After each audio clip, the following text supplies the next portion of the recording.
Imaginez la scène. Jésus, fouet à la main, chassant bœufs et brebis, renversant les tables, dispersant l'argent des changeurs.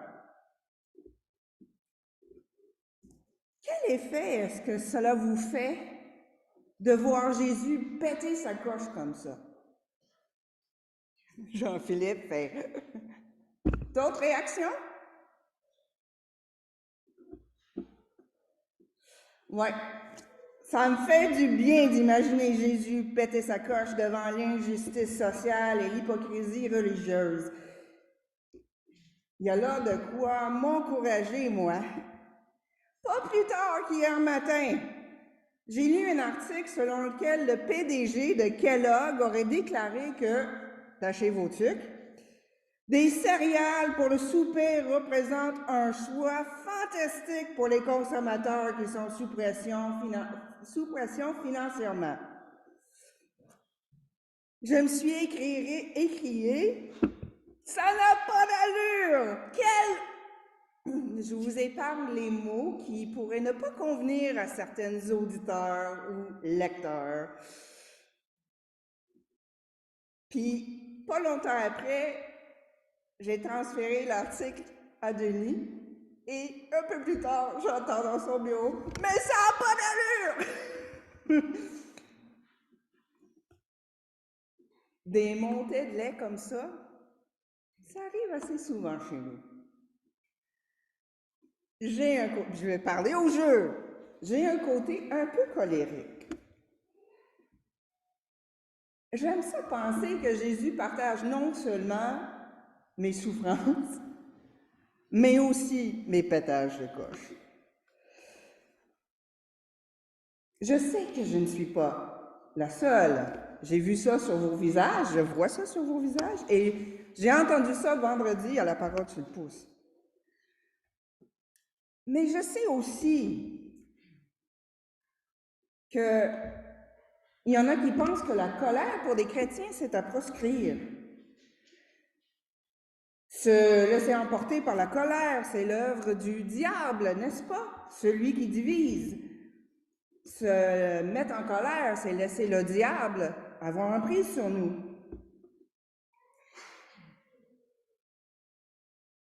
Mais en fait, c'est pas ce que la Bible dit.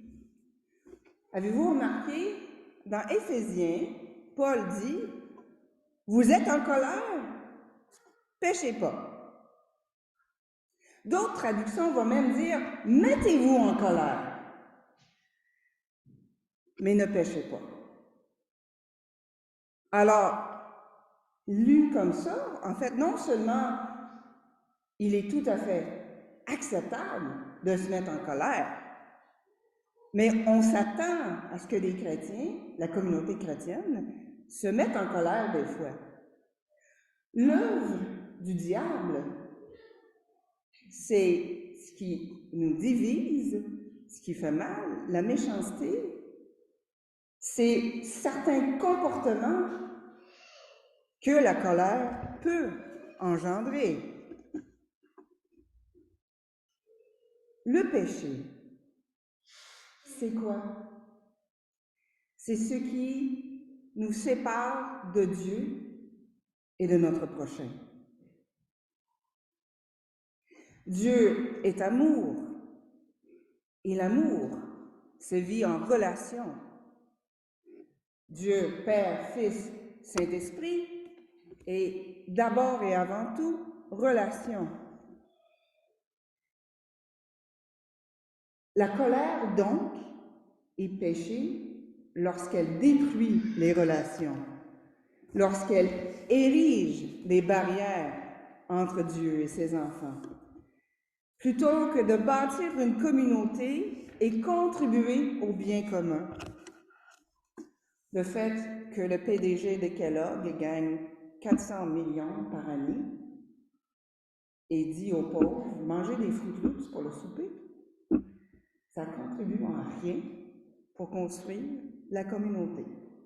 Et ça me met juste en colère. La colère que nous voyons chez Jésus ce matin est un autre type de colère, me semble-t-il. Ce matin, Jésus est à Jérusalem à l'approche de la fête de Pâques, un moment où, selon la tradition juive, les gens devaient venir offrir un sacrifice à Dieu. La racine du mot sacrifice veut dire s'approcher. Et selon la tradition, on ne s'approche pas de Dieu, on n'entre pas chez lui n'importe comment, sans apporter un petit quelque chose. Pensez-y, si on apporte une petite bouteille de vin, un dessert, des fleurs, un petit cadeau, un petit présent chez nos voisins quand ils nous invitent pour le souper, c'est juste normal d'apporter un petit quelque chose chez Dieu, n'est-ce pas?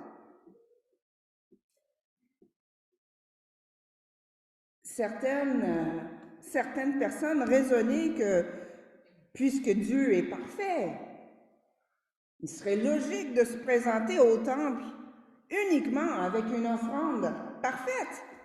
Un animal sans tache, pas de petites pattes cassées, pas de plumes retroussées.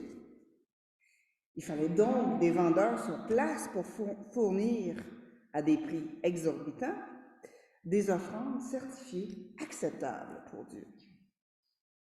Et comme la monnaie romaine n'était pas acceptée au temple, pas de face de César, là où Dieu interdit les images de faux dieux. Il fallait aussi des changeurs. Et le taux d'échange n'avantage généralement pas les touristes, c'est bien connu.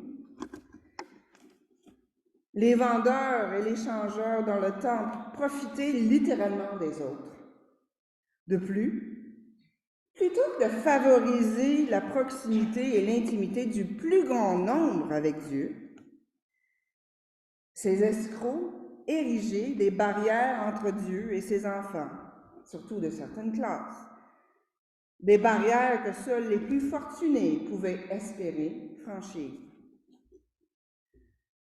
Et si vous pensez que c'est uniquement de l'histoire ancienne, ça, n'oubliez pas qu'il n'y a pas si longtemps, les gens payaient pour réserver leur banc à l'église.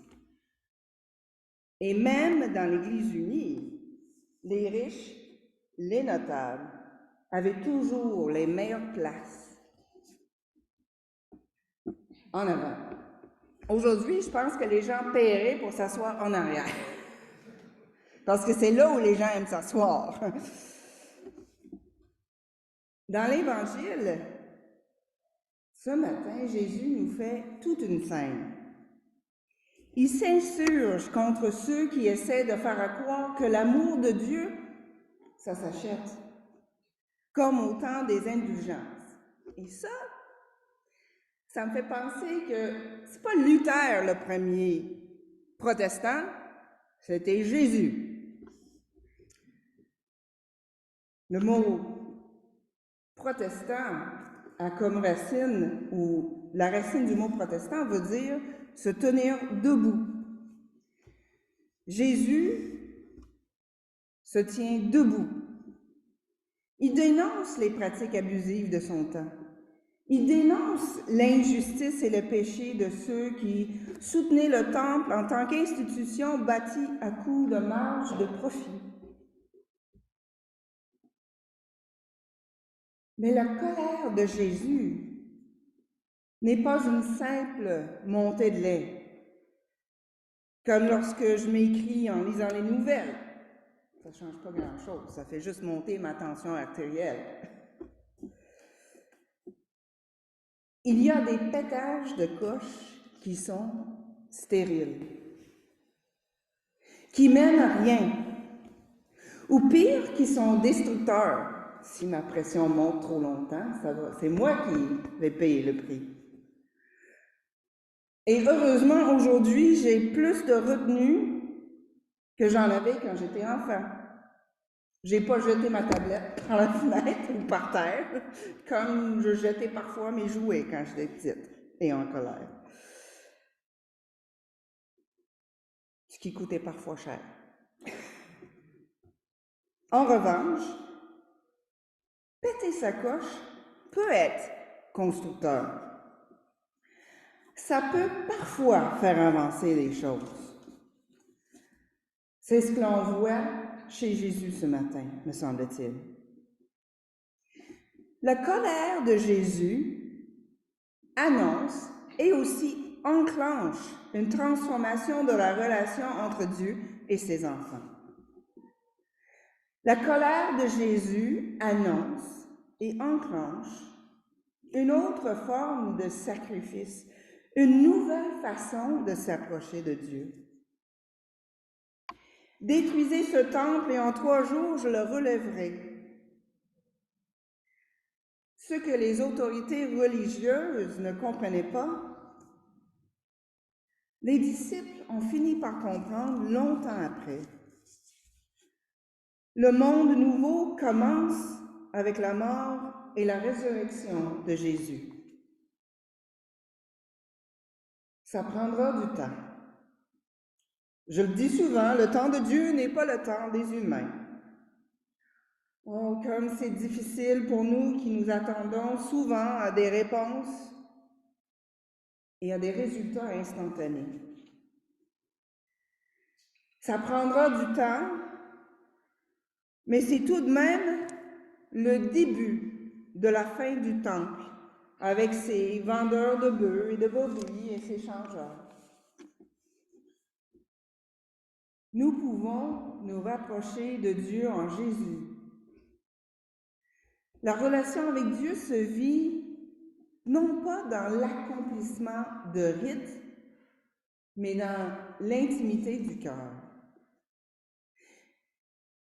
C'est cette intimité avec Dieu qui, par la grâce seule, convertit les cœurs et donne courage, même dans des situations apparemment perdues d'avance. En Jésus-Christ, Dieu nous donne